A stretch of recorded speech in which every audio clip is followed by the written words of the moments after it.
The most popular North Face down jackets that have ever existed will be explained in this video. That includes the 1996 retro Nuptse, Himalayan, and Hydrenalite. I'm going to be rating each jacket based on its functionality, its fit, its warmth, and overall value. At the end of the video, I'm going to tally up all the scores and give you guys what I think is the best down jacket on the market today. So keep watching. Let's start off with the Hydrenalite. It retails for $250, making this the cheapest North Face jacket featured in this video. Let's see if it's any good. Starting off with the material, the shell and lining is made from 100% recycled nylon. This jacket is filled with 80% down and 20% feather. It has a fill power of 600. The jacket weighs in at 520 grams, making this the lightest North Face jacket by far. Let's talk about the features of the Hydrenalite. This jacket is rated to be windproof and water resistant with a DWR coating. It has a water resistant rating of 2 out of 3. The Hydrenalite has a total of only 2 pockets, 2 zip pockets at the belly that are lined with a thin layer of fleece. On the inside, it is lined with 100% nylon. One thing that I hate about this jacket is that there is 0 pockets on the inside. I don't know how you can make a down jacket with such little storage space. Hydrenalite uses YKK viz on zippers. Another thing that I don't like about this jacket is that there is no two-way zip. The sleeve opening is elastic. The other North Face jackets have Velcro to adjust the opening, but Hydrenalite doesn't have any adjustment options. Also, there's no storm cup, so wind can easily blow up your sleeves. Moving up, there's no stand-up collar or chin guard. The hood is well insulated, a lot better than a Nuptse jacket, but a downside is that there are no draw cords to adjust the fit of the hood. Now, time to give this jacket a rating. For the functionality, I'll give it a 6.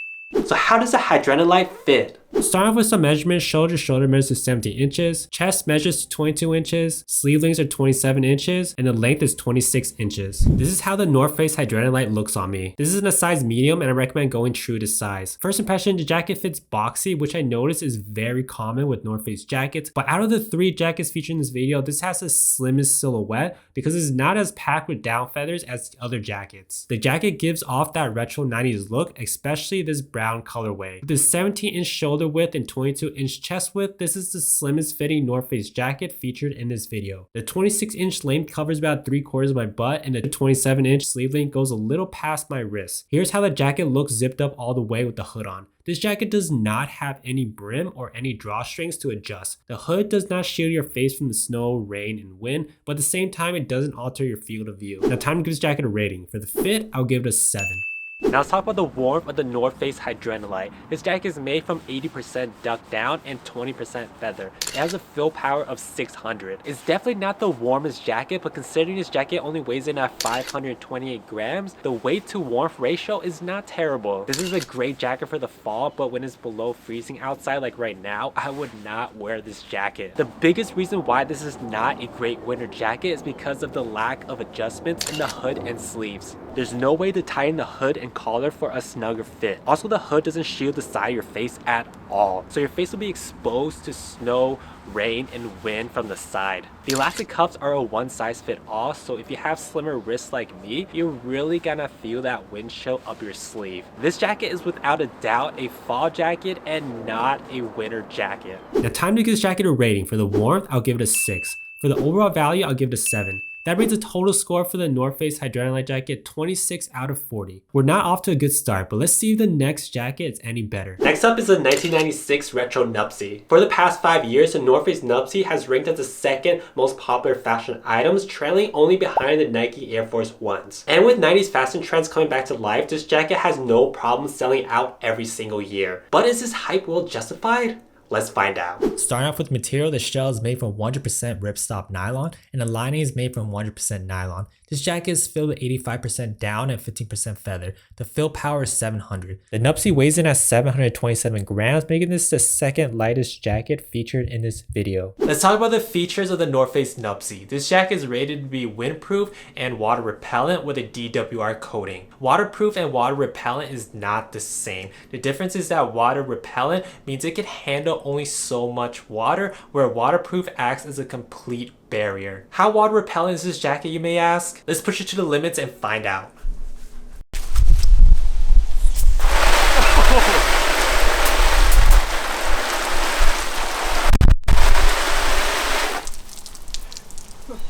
I As you can see, water did seep through the jacket, mainly in the front belly. This jacket did not do a good job at keeping water out, and I would not wear this jacket out in heavy rain or snow. The North Face jacket has a total of 3 zip pockets, 2 zip pockets at the belly that are not lined with any fleece. On the inside, it is lined with 100% nylon. There's only one interior pocket total on the left side. All their pockets are disappointingly small. North Face uses YKK Vislon zippers. These are just the standard Vislon zippers that are much cheaper than the Vislon zippers used in luxury brands like Canada Goose. Disappointingly, there is no two-way zip. The sleeve openings are adjustable through Velcro. I'm very upset that there are no knit cuffs. Moving up, there's a stand-up collar to keep your neck warm. The hood is packed in this neck pouch. Taking it out, this hood is literally paper thin with no insulation. This hood will keep your head dry in light rainfall, but don't expect any type of warmth from this. Now, time to give this jacket a rating. For the functionality, I'll give it a 7.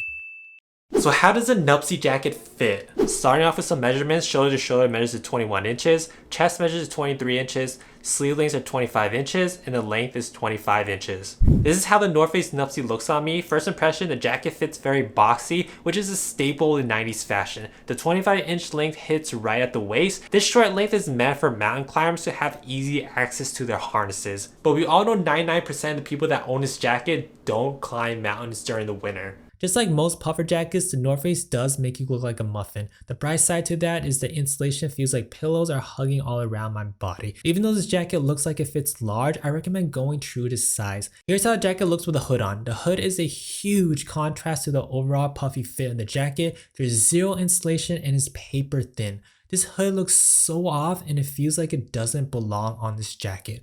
If North Face is going to provide this type of low quality hood, then might as well leave it off entirely. Now time to give this jacket a rating. For the fit, I'll give it a 7.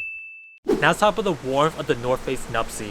It's about 19 degrees Fahrenheit or -7 degrees Celsius. This jacket is made with 85% down and 15% feather. It has a fill power of 700 and this jacket is freaking cold.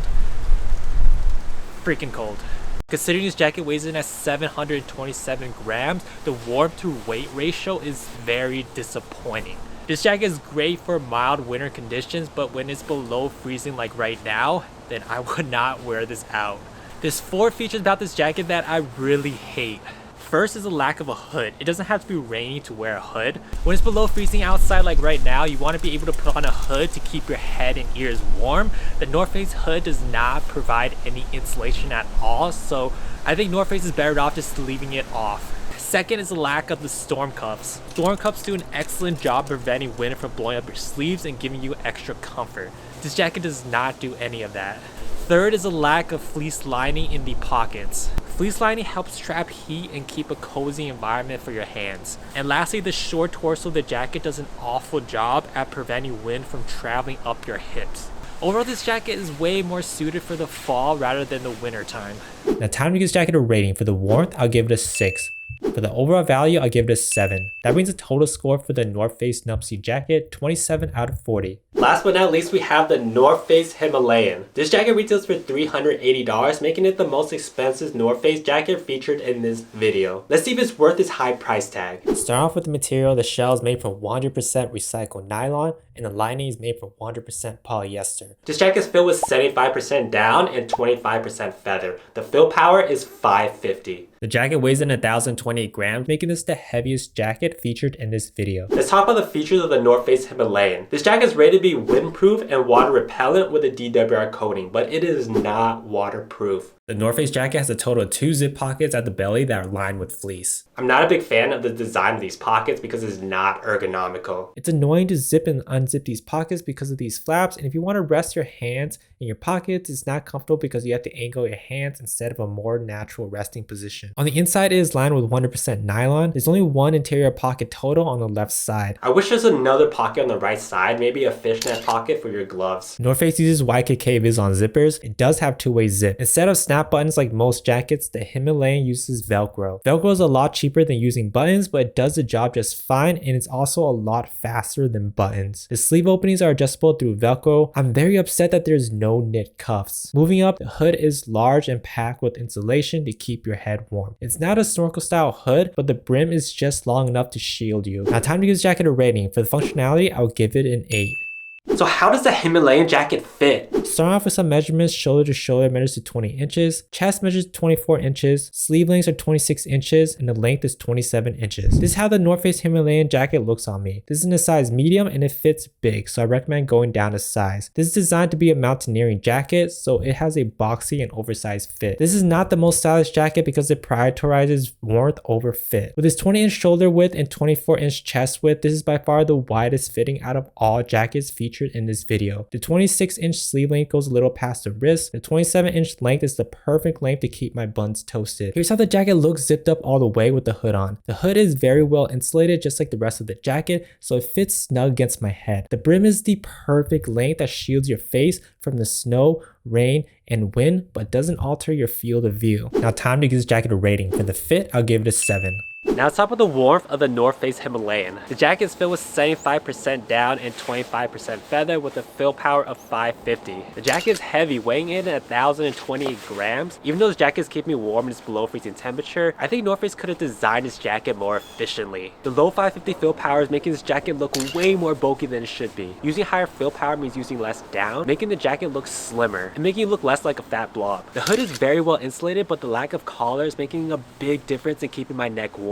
The waist can be adjusted as well, which is a plus. The pockets in front are huge and can store a lot of items, but it's not the best ergonomically because if you want to put your hands in there, you gotta angle it a certain way, and the pocket flaps are chafing your wrists. Another thing that I don't like about this jacket is the lack of knitted storm cuffs. Storm cuff does a better job at blocking wind from blowing up your sleeves, especially for people with slimmer wrists. Other than that, the Himalayan will keep your body warm and below freezing temperatures. Now time to give this jacket a rating. For the warmth, I'll give it an 8. For the overall value, I'll give it an 8. That brings the total score for the North Face Himalayan jacket, 31 out of 40. Now the moment that you've all been waiting for, the winner of the best North Face down jacket goes to Himalayan with a final score of 31 out of 40. The Himalayan is the most expensive North Face jacket, but it provides the most features like an insulated hood and fleece-lined pockets to keep you extra warm. But if you prioritize fit over warmth, then I would go with the Nuptse. Here are the final ratings of all 3 North Face jackets. Let me know in the comments if you agree with these ratings or not. If you're looking for more useful down jacket videos like this one, then click right here or right here to see if these down jackets are better for you, and I'll see you there.